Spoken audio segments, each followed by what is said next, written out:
Hello everyone, and I decided to narrate something quite famous over the internet. If you haven't heard it, it will tickle your fancy as much as it has of mine. It's a tandem story written by two college students who could not agree with each other, so here's the final result. At first, Lori couldn't decide which kind of tea she wanted.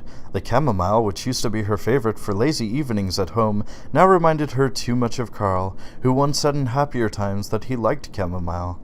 But she felt she must now at all costs keep her mind off Carl. His possessiveness was suffocating, and if she thought about him too much, her asthma started acting up again, so chamomile was out of the question.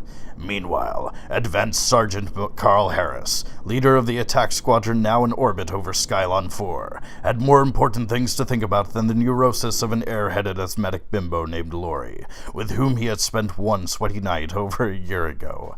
A.S. Harris to Geostation 17, he said into his transgalactic communicator.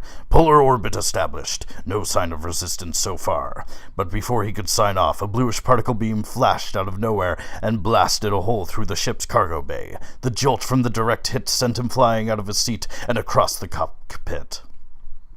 He bumped his head and died almost immediately, but not before he felt one last pang of regret for physically brutalizing the one woman who had ever had feelings for him. Soon afterwards, Earth stopped its pointless hostilities towards the peaceful farmers of Skylon 4. Congress passes laws permanently abolishing war and space travel, Lori read in her newspaper one morning.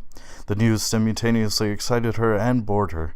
She stared out of the window, dreaming of her youth, when the days had passed unhurriedly and carefree, with no newspaper to read or television to distract her from her sense of innocent wonder at all the beautiful things around her. Why must one lose one's innocence to become a woman? She pondered wistfully. Little did she know, but she had less than 10 seconds to live. Thousands of miles above the city, the Anu-Udrian mothership launched the first of its lithium fusion missiles. The dim-witted, wimpy peaceniks who pushed the unilateral aerospace disarmament treaty through the Congress had left Earth a defenseless target for the hostile alien empires who were determined to destroy the human race. Within 2 hours after the passage of the treaty, the Anu-Udrian ships were on course for Earth, and carrying enough firepower to pulverize the entire planet. With no one to stop them, they swiftly initiated their diabolical plan. The lithium fusion missiles entered the atmosphere unimpeded. The President, in his top-secret mobile submarine headquarters on the ocean floor off the coast of Guam, felt the inconceivably massive explosion, which vaporized even poor, stupid Lori. This is absurd. I refuse to continue this mockery of literature. My writing partner is a violent, chauvinistic, semi-literal adolescent. Yeah, well, my writing partner is a self-centered, tedious neurotic, whose attempts at writing are the literary equivalent of Valium.